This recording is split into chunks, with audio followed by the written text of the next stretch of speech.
Hey folks, this is a tier list for how effective and efficient ships are at completing VHRT bounty hunting missions solo, since they're still one of the best consistent moneymakers in the game. There are a few different career options in the game and many ships have different strengths, but for this list I'm not considering things like PvP or multi-crew performance, or cargo and vehicle hauling space. If you care about a multi-crew tier list, here's mine using the main factor that matters.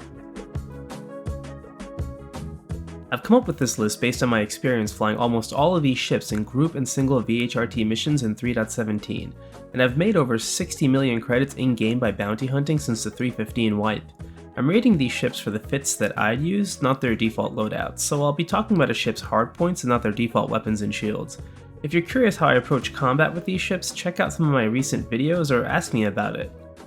So now let's take a look at the ranks.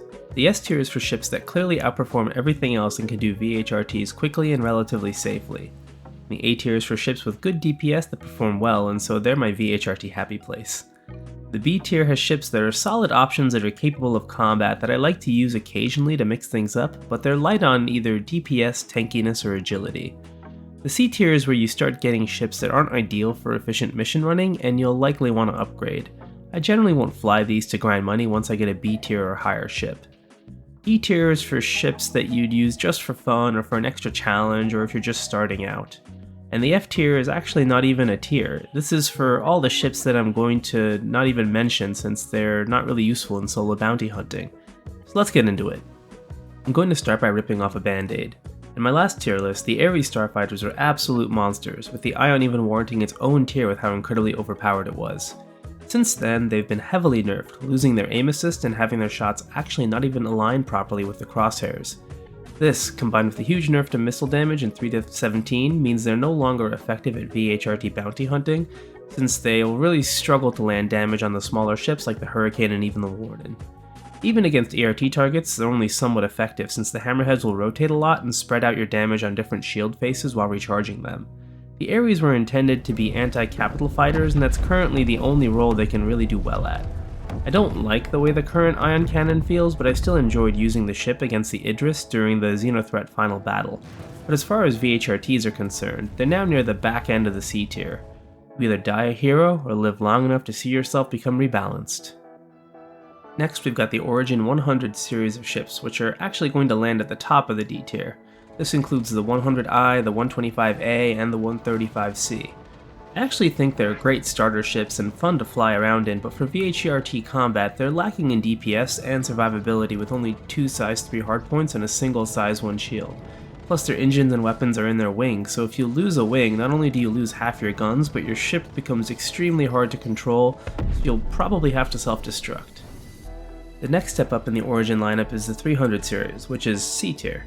There are actually 4 ships in the 300 series which vary quite a bit. The 300I and 350R have 3 size 3 guns, and the 325A is the military variant, so the nose-mounted hardpoint is upgraded to a size 4. But with the state of the current weapons balance, the size 4 gun only gives you 3% more DPS than the size 3 if equipped with lasers. And if you equip the new 84B Gatling, you ideally want to use cannons to match your projectile speed, which makes it harder to land shots on mobile targets. The 325A actually has more missiles than the other variants, but I've actually had the size 3 missiles be unable to fire when I took a bit of damage. So the 300I and 325A are solidly C tier thanks to their decent maneuverability and DPS.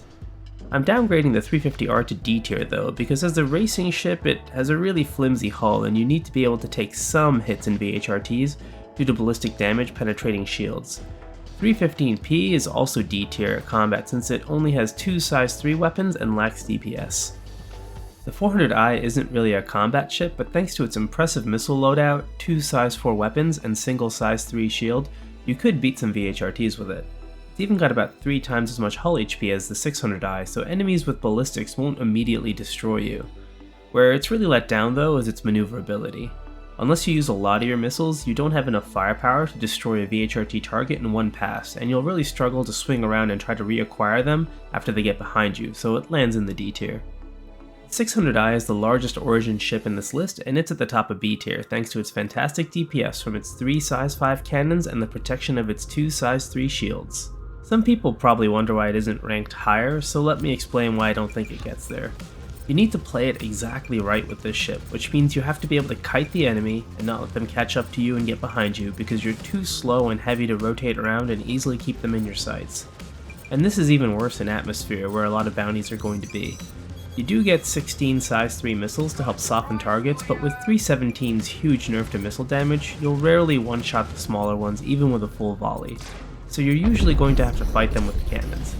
And if you get pretty good at it, you can often kill them and get away with your shield still intact, but if you mess up slightly or there's some desync or something, and you can't kill them on that first pass, you're going to be in trouble, because you're gigantic and slow, so every single bullet or laser that those 4 bounty targets shoot will hit you. You have strong shields, but that 50k shield points per side goes down really fast against 4 VHRT class targets when you can't evade any incoming fire. If your bounty spawn is Cutlasses and Freelancers, this ship can feel pretty good, but if you're against 3 to 4 Hurricanes and Valkyries, your shield gets extremely low by the time you kill your target in the best case scenario. And after the shield goes down, you've got a really weak hull that only lasts about 3 to 5 seconds under fire, so if you're going to disengage to warp away, you need to start that while your shields are still up. For comparison, the Constellation does about the same DPS, and even though half its guns are limited to 1200 meter range, it's not like you're going to be hitting many shots against Wardens and Hurricanes from further out anyway. The Connie is also more agile and has 3 to 4 times the hull HP for the critical parts of the ship, while also being 1/3 the size of the 600i. To top it off, the claim time is really long for the 600i, so if you get killed, you can't even get right back out there for some sweet revenge. I'm not saying that the ship isn't a good ship. I even almost put it in the A tier due to its ability to do group ERT missions. But for its fragility, claim time, inability to disengage when things go wrong, and inability to brawl, I can't put it any higher as a bounty hunting workhorse. Next we've got the 85X, which is new to this list and earns a spot in the C tier. It's a tiny ship with a single size 1 shield, but it's got decent maneuverability and decent damage with its 4 gimbaled size 1 weapon hardpoints. It's got the weakest weapon capacitor of any ship on this list, so it doesn't get deep ammo magazines, but the recharge rate is in line with other dedicated fighters. You do have to be really careful piloting this since it's got very low hull HP and only a single size 1 shield, but your small size helps avoid damage as long as you fly defensively. The Arrow is next and it's solidly in the A tier. This great little fighter has decent DPS with 4 weapon hardpoints, 2 of which are gimbaled for free on the back turret. Because of this, you can run a fully gimbaled setup for only a 5% DPS hit, which is completely worth it in my opinion.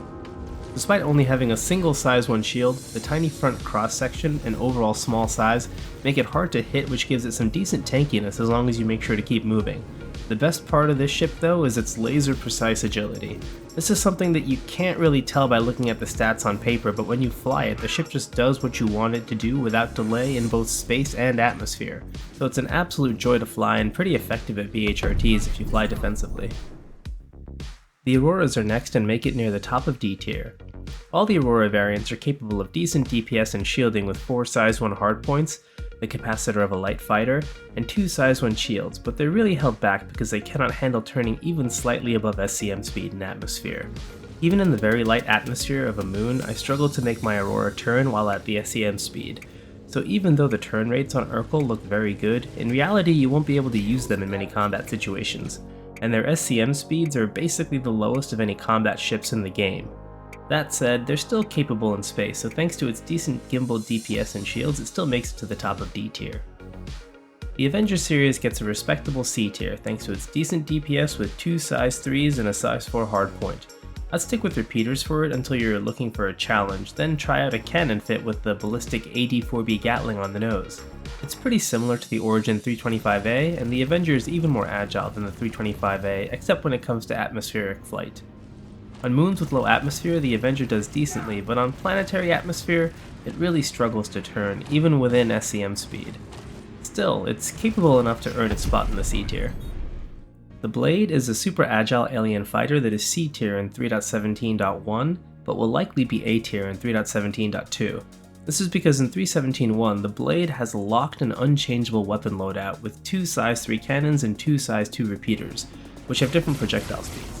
This makes it really difficult to manage unless you're a frackin' toaster, since you need to lead your shots by different amounts, and that's only going to get worse thanks to the excellent maneuvering capabilities of the Blade, since harder turning means leading your shots by larger amounts. You could turn off one weapon type to give all of your weapon capacitor to the other type, but then your DPS becomes pretty low with only 2 size 3 cannons or 2 size 2 repeaters. In 3.17.2, SIG is giving all of the weapons of the blade the projectile speed of laser repeaters and is retuning the plasma weapons to be pure energy damage instead of a mix of energy and distortion. This means it's going to be much more effective at applying damage from all of its weapons simultaneously, so it should feel like a higher DPS but slightly less agile version of the Gladius. One thing to note is that it used to run out of fuel really fast, so we'll want to keep an eye on that, but for now I'm excited to get another usable high DPS dedicated fighter. Buccaneer is in the A tier thanks to its high DPS, versatile fit options, good shields, and small size.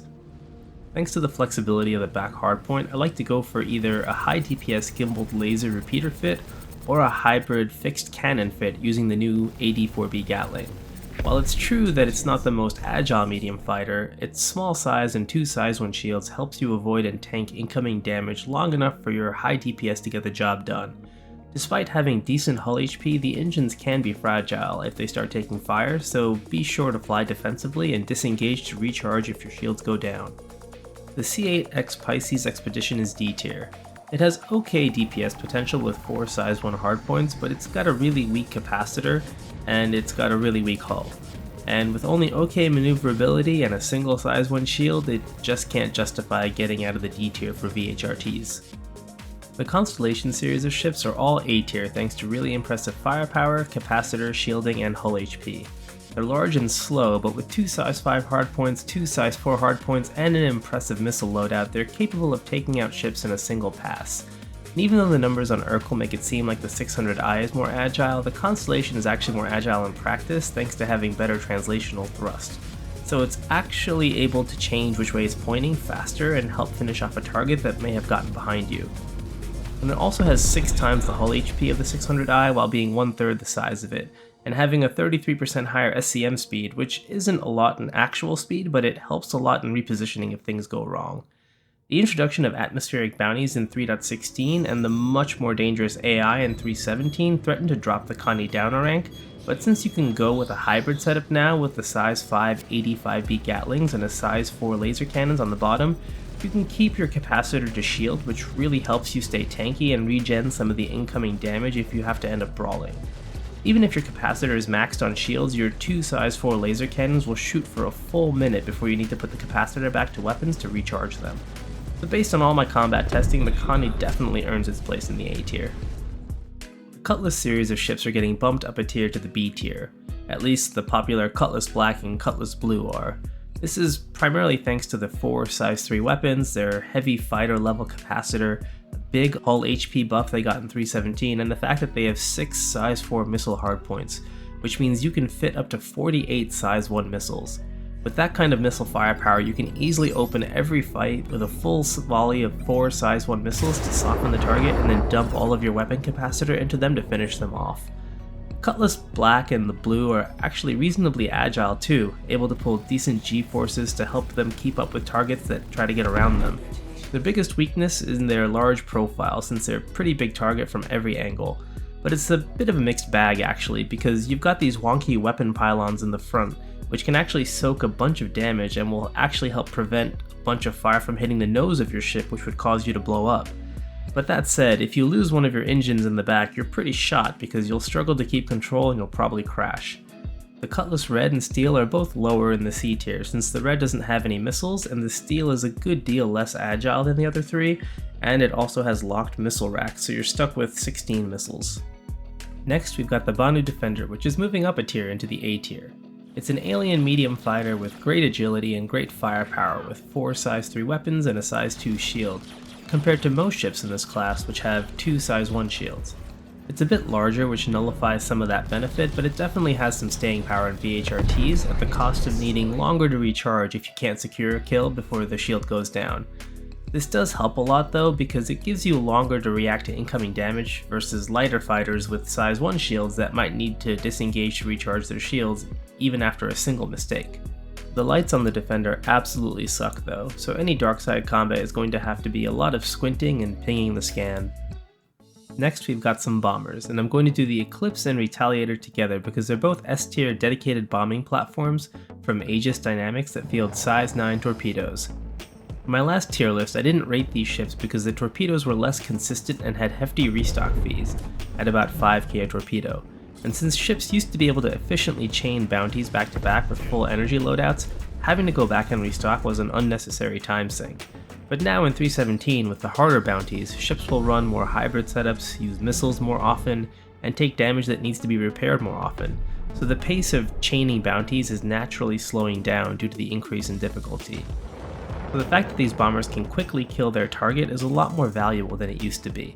The torpedoes seem way more consistent at hitting their VHRT and ERT targets as well, and after you're out of missiles you can just claim the ship and you'll get it back fully restocked with missiles for free. This also helps you avoid potential missile restock bugs, which are still kinda common in 3.17. So now you can go run a group ERT, come back and swap ships for something else while the ship claims. Even if you pay to restock, you'll still make really solid money if you're doing the group and single ERTs, since other ships can't quickly do those bounties anymore. The Hornet series of ships makes it into the bottom of the A tier. They have really high DPS output for medium fighters, and as long as you're not using the nose turret for the two size 1 weapons, they're pretty durable against incoming damage. The base Hornet, Ghost, and Super Hornet are all able to fit the same turrets, so they can all use the same fits, but the Super Hornet gets fewer missile racks than the other two despite costing more.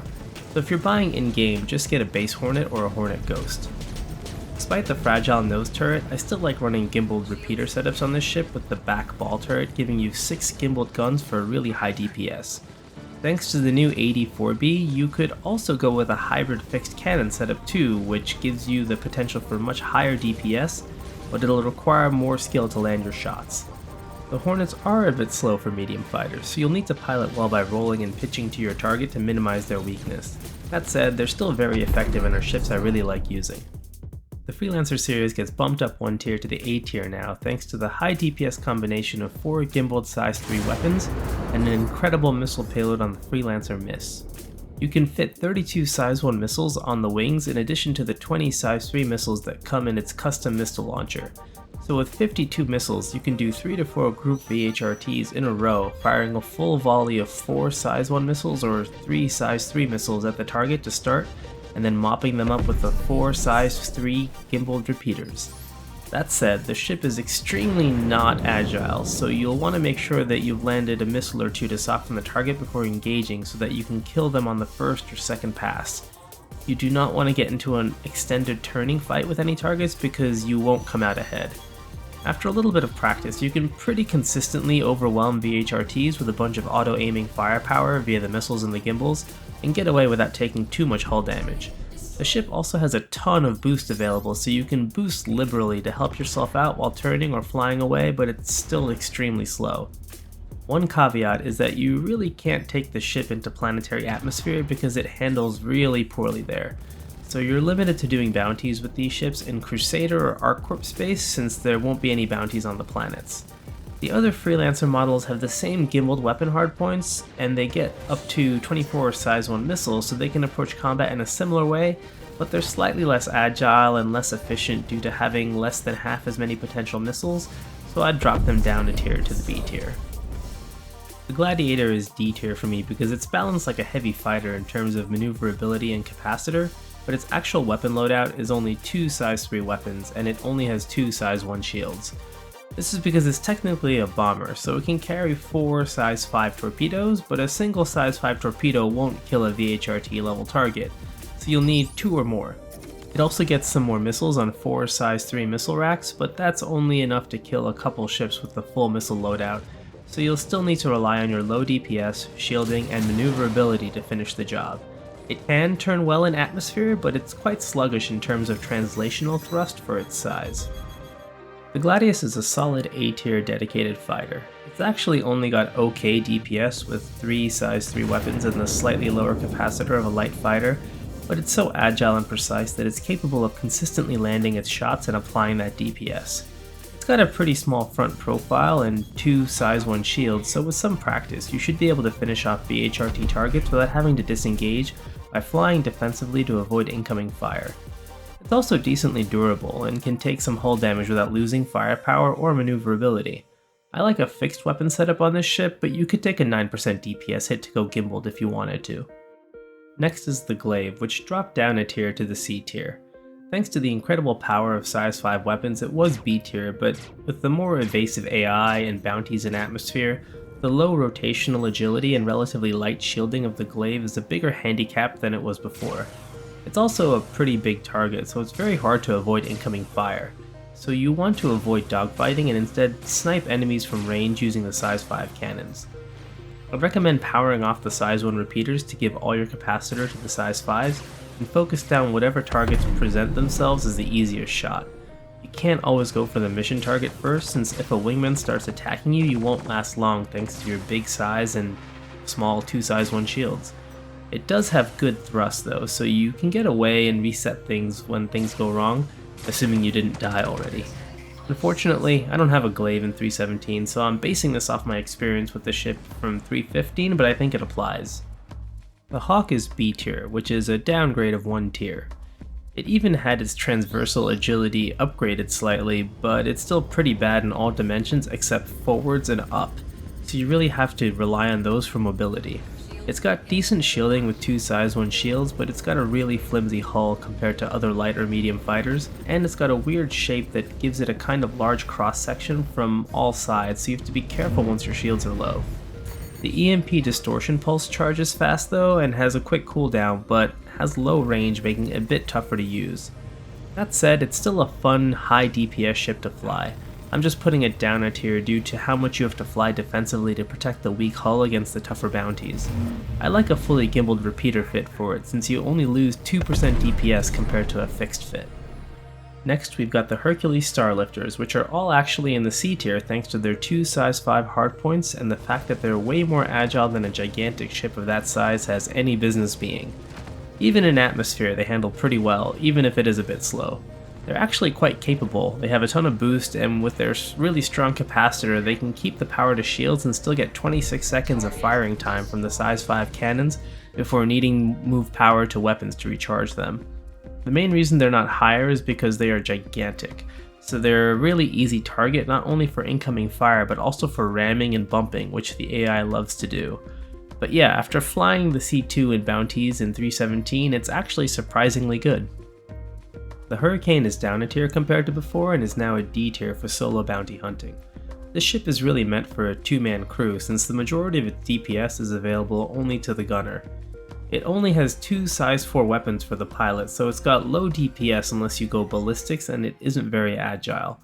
It is durable though, with a small size, a size 2 shield, and a tanky hull, but the addition of atmospheric bounties and harder AI highlights the agility weakness and knocks it down a tier.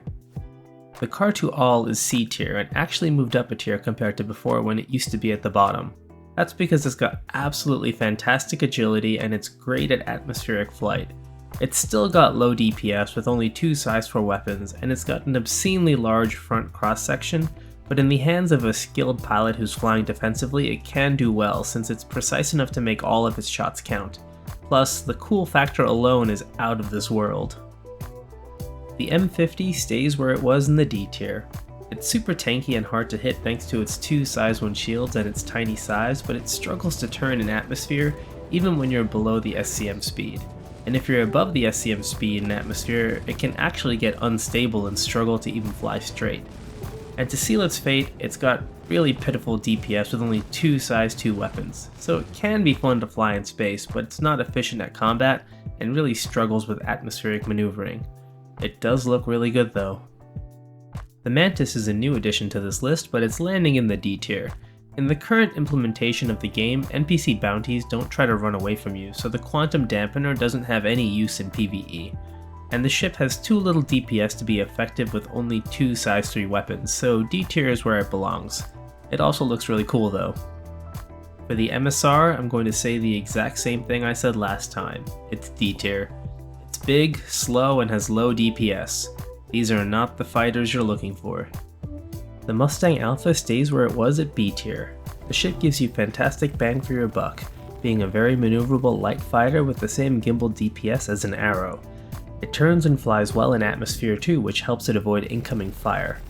It has 2 size 1 shields for defense, but the hull can't take too many shots. Because of this, you'll have to disengage when your shields get low, which is why I dropped it down from the A tier, since you ideally want to be able to secure a kill before disengaging. It can still definitely carry you into VHRTs though. The Mustang Delta is the official combat variant of the Mustang series, and it gets bumped down a tier to the B tier, matching the Mustang Alpha. It gets a bit more physical damage resistance than the Mustang Alpha, upsizes the 2 size 1 hardpoints to size 2s, and adds some ballistic rocket pods that can fire unguided rockets worth 300 DPS for 36 seconds before running out of ammo. But I've got 2 problems with the rocket pods. Their total damage if you landed every shot is only worth a little bit more than a size 2 shield, and they have the projectile speed of cannon shots at 700 meters per second, so you can't effectively aim them alongside a repeater setup, since you'd need to lead your shots by different amounts for the different weapon systems. And with the current way weapons are balanced, the size 2 hardpoints aren't really worth much DPS over size 1 hardpoints. The gimbaled repeater setup for the Delta does the exact same damage as the Alpha, and the fixed repeater setup of the Delta only does 3% more. So the Delta doesn't really distinguish itself from the Mustang Alpha in its combat performance, so I'd say unless you want to use a cannon-based loadout, just stick with the Alpha. The Nomad dropped a rank to the D tier. It's got mediocre DPS because even though it has 3 weapon hardpoints, it's got a weaker weapon capacitor than every other ship on this list except for the C8X Pisces and the 85X. It's got decent thrust capability, but its angular turn rates let it down, and its large size makes it an easy target from any angle, something that even its 3 size 1 shields can't really help with. It can still do easier level bounties though, so if you do decide to take the ship into combat, I'd upgrade the power plant to a military series one, even though Urkel says it has enough power, because otherwise its shields can overheat for some reason. I was actually going to make a VHRT video about this ship in 316, but had such a rough time with it when I fought multiple VHRT class enemies at once that I stopped halfway through recording combat footage. And I've managed to do a video for the Prospector. And speaking of the Prospector, I've removed it from this tier list.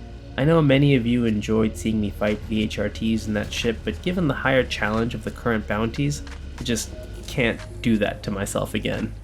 Please don't make me do that. Next we have the Prowler, which got downgraded from C tier to D tier. It used to be C tier thanks to the immense DPS of its 2 size 5 weapons, but now that bounties are more evasive and can occur on planets and moons, Prowler needs the ability to maneuver in atmosphere to acquire and track its targets, which it really doesn't have. It can still do okay in space though, but in atmosphere it struggles severely. The Razor series is staying in the D tier because, just like before, they're fun ships to fly and are ultra agile, but with only 2 size 2 weapons, they just don't have the DPS to take out VHRT class targets efficiently. The Redeemer actually got downgraded 2 tiers from before to the D tier, and this is for 2 reasons. It always struggled with turning to face its enemies when they got behind it, but it was able to manage that by keeping capacitor to thrusters and shields since it had the turret with the size 3 slave to the pilot, powered by the turret capacitor. That meant that even without the capacitor to weapons, the ship had 2 size 3 weapons with really high ammo magazines and recharge at the pilot's disposal, in addition to 2 size 4 weapons which the pilot could make ballistic. Currently there's a bug though where the turrets with the size 3s aren't controllable by the pilot, so the pilot only has access to the 2 size 4 weapon hardpoints, which do need weapon capacitor to function if they're not ballistic. This is a drastic decrease in the pilot's DPS and flexibility of capacitor usage at a time where bounties are much more deadly and spawning in atmosphere, where maneuvering is even slower than it was in space. So the Redeemer is no longer a viable option for a solo pilot and is best used with at least 1 or 2 wingmen in the turrets with the size 5s. I've had to drop the Reliant series down a tier to the B tier in 317.